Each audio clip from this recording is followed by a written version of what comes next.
Joining me on Startup Report is Josh Buttitta, who is the founder of SignJive. Welcome. Hi, how are you?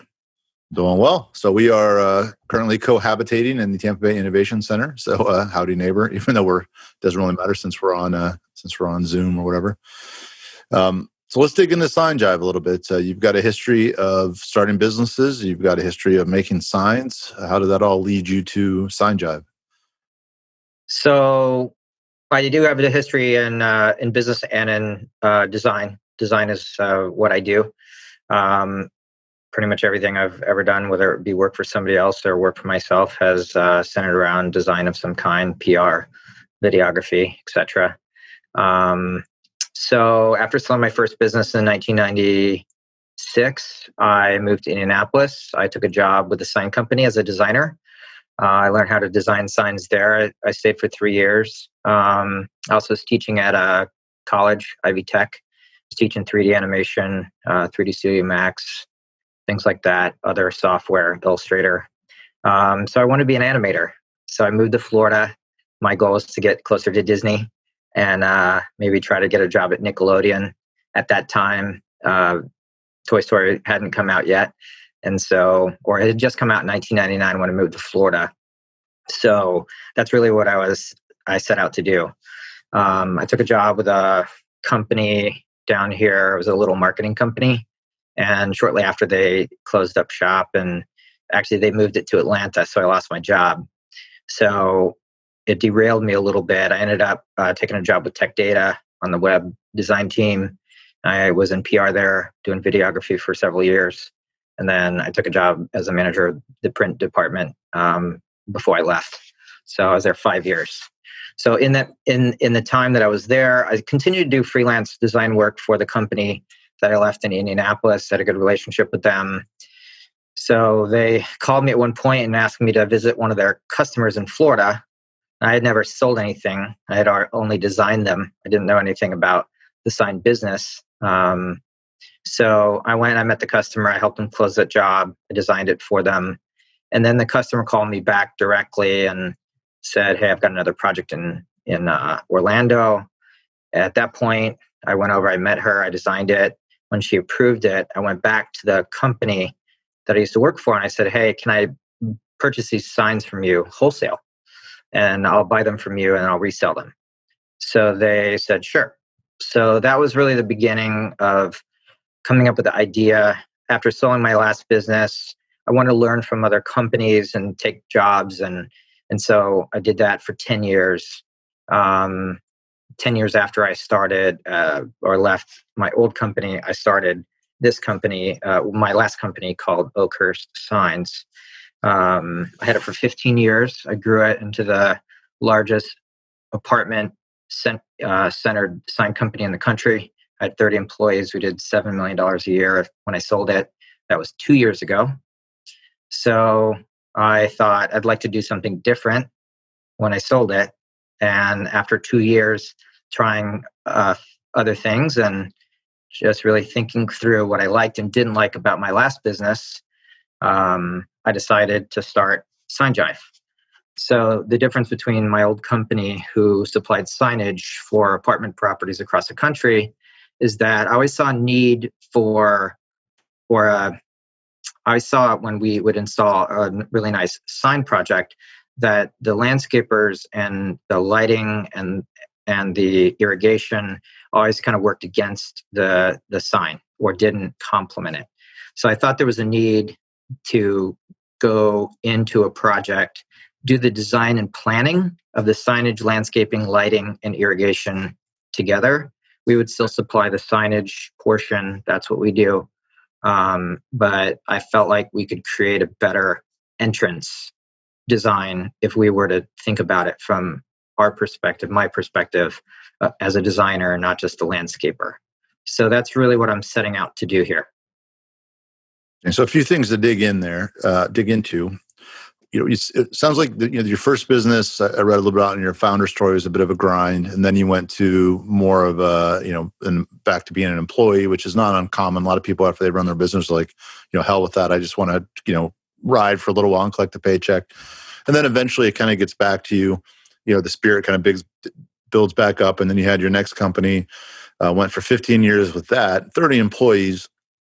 And it feels like maybe coming out of that, sort of the same thing. What do I really want to not have to do again? And a lot of times when you move from that more big production element to more of the mental piece of it, the idea is that'll be less operationally taxing. That you can just come in with the vision, focus on that, get premium revenue for the premium product, which is the vision, whereas the rest of the stuff has varying levels of being worth it or not. So is that a fair sort of a fair understanding of the trajectory a little bit? Sure. My family, just to go back a little bit, I grew up in business. My family owned restaurants in Illinois, where I'm from. And so I sold stuff my whole life. So getting out of it, I just felt like I needed more experience working for other people, because I had only worked either for myself or for my family. And I felt like there was a lot to learn there. So, getting back into it, I learned a lot. My first company was a screen printing business, and I owned all the equipment. I had the production labor, and this time around I did not want to manufacture anything. So lesson learned on the first one, having those and being at Tech Data, seeing they distribute other people's products, thinking of Nike, who doesn't make anything, they brand it, and Apple, it's very similar. So I wanted a company where I could design things that other people made. And this is nice because it's completely custom. And so I can add value in the design side, and we can compete on speed of execution, being really good at what we do. I learned a lot about at Tech Data about how to treat customers, ABC costing, just understanding the business side and making sure that you're focused on that as much as you are just selling things. Right. So then, with the design element to it, do you run into sort of, I don't want to say control issues, but, typically landscapers can also be thought of as, unless they're just, straight, mow and edge or whatever type of operation. A lot of landscapers come in feeling like they have a vision as well. They have artistic sides to them. So it drives a lot of them into that sort of sculpting, which you would assume someone who cares enough about their sign to do, to go that direction would feel similarly about their landscape.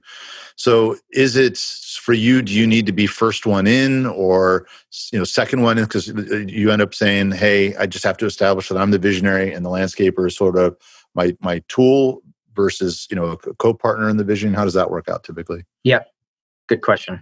So with my last company, we worked primarily with property management companies who, by that time, the property's normally already built.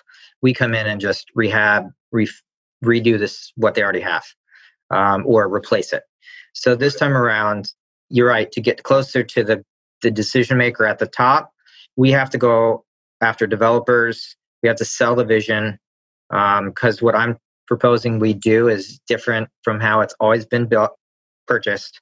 So I have to convince a developer that I can create a better plan that's complete and cohesive. And, I have to prove that. So I do have 2 projects I'm currently doing for a developer in South Florida who I've worked with for a long time. And I said, hey, are you interested in me doing these other things? I'd love to do it. And they said, sure. And then on the second one, I talked to another person in the company who really understood my vision and said, yeah, you're right. It is a lot of times not connected. And so, a landscaper, they do come in with plans and they put in very typical Florida type plants. I want to design things that are interesting and different also. So picking the plants is important. There's stuff that's not typically used. That's not going to, you have to understand whether it's going to die, whether it's going to grow too tall, whether it's going to drop stuff on your sign. There's a lot that goes into it. Is it going to grow over your sign? And so you really have to understand all of that too. And when they put it in, the architect usually develops the plan for the original landscaping. And so it's not necessarily the landscaper that does it. And then the landscaper executes their plan. So for me, I have to convince the developer to let me design, give me the entrance portion of your property. I'll be less expensive than the architect, so I can try to go that route. architect's going to charge 10% the cost of the project. So it's a $50 million project. They're going to charge you $5 million for the plans. My little portion, they can negotiate with the architect to delete, to give me that part. Or on the flip side, and I haven't done this yet, is speak to architects who may not have the expertise to do what I do. And I can plan that part and they can upsell it to the developers. Yeah, and that was going to be my next question, because that seems like it might be easier sledding, because if you have, whether it be landscapers or, as we learn more about it, the architects themselves, you could actually act as a competitive advantage for them when they come in, and if, for what it's worth, it's one thing to say hit the developer with the savings, but if the architect can win the business, get that normal 10% and give you a piece of that and still make some money on it, then they've got a better product and they're still getting their profit. So it feels like working with the architects, especially because you just face that challenge of having to get in so early in the process, because typically the developer is the first person they go to is their buddy, the architect, to vision out the project, and by that point, you're already working upstream. Right. You're right. Yeah. Interesting. So you're understand completely about the connectedness of the different elements, but there's a lot of industry knowledge that needs to go in there too. So when you're coming back up and trying to talk to someone who's been planting different plants for their whole career about what works best in what environment, understanding all the nuances of running the water. Power's probably a little bit more straightforward, but how's the learning curve been to try to really get to that point, or are you mostly able to just rely on where you have those gaps with the engineer types or whatever that, and the ground, the landscapers and the electricians and whatnot? I've learned a lot about landscaping over the years. It's kind of a passion of mine, and so part of my interest in doing this is because I really love to do it. I've learned a lot about, the types of plants, what works well in shade, or, versus sun, all the things you need to know. When it comes to irrigation, it's the simplest part. The problem with the irrigation that's put in today, I've seen many times, is that the person putting the sprinkler head in doesn't really care if it damages a sign. And so what I can do is make sure that they're placed in a position and the type of head that's used isn't going to damage a sign. I've been called, there was a property we did in Virginia, and they claimed that my sign was, colors were fading or something. So I had to fly up there and look at this thing, and there were water spots all over it, and there was a sprinkler head right there. So it's hard water. Another one in South Tampa I went to, and they said the same thing, and they had rusty red water on, that was hitting some of those signs. So it is important to understand that. People don't think about that. And then for lighting, I think this is the place that I can add the most value, in that when they put in a new sign, typically, sometimes it's internally lighted and the letters light up, but they don't light the monument in that case with a floodlight. So it's not, you don't get the structure part. And then beyond that, typically they put one floodlight lamp or big long lamp at the base of the sign, and that's it. They don't light the landscaping around the sign. They don't light the landscaping at the entrance. And so one time I was at Disney, and if you could ever go to the Dolphin Swan Hotel, they have this amazing lighting, and it's just striking, the difference between having a light there and really lighting everything, even with colored lights or gobo lights that create visual effects. There's so much more you can do, and lighting's cheap. I mean, it's one of the most inexpensive things you can do. So I have to sell this vision that I can take something that's typically put together by 3 or 4 different trades, and I can think about it as one piece and deliver something that's going to be different than anybody has ever delivered for them. And I think I can do that.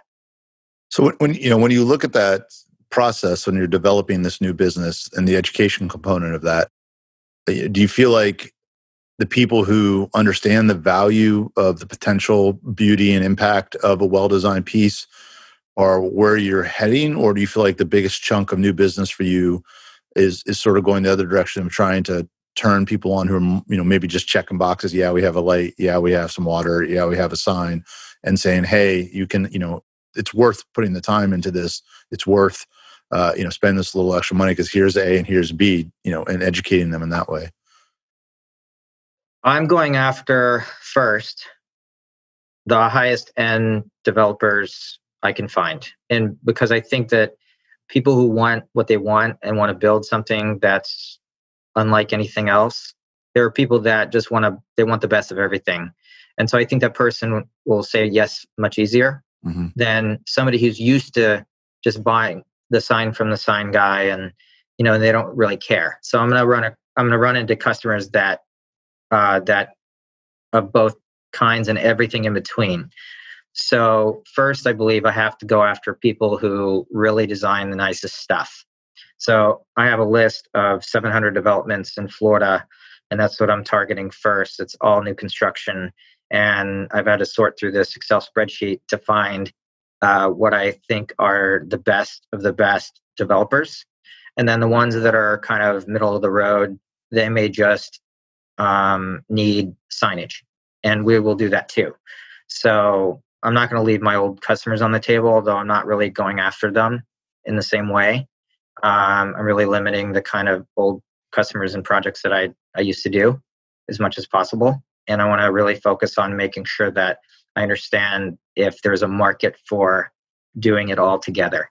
And I suspect that there is. That's great. And final question: now that you're on your, whatever it is, X business, third business, fourth business, what are sort of the perspectives that you pulled forward? Either, I really want to shape it this way, or I really want to avoid that, given the, the previous entrepreneurial endeavors you've had. Yeah. So the last company, we did 75 projects a month. We had, 30 employees. The bigger we got, the less I felt like nobody cares about doing as good a job as I do, right? And then it's hard to find other people who care as much as I do.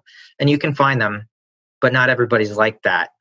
And so when you get a new lead and you hand it to an account manager and they don't call them back, and you find out a month later, or you rely on somebody to pull a permit and they don't submit it on time, it just becomes disheartening, and it's very difficult because you can have daily problems.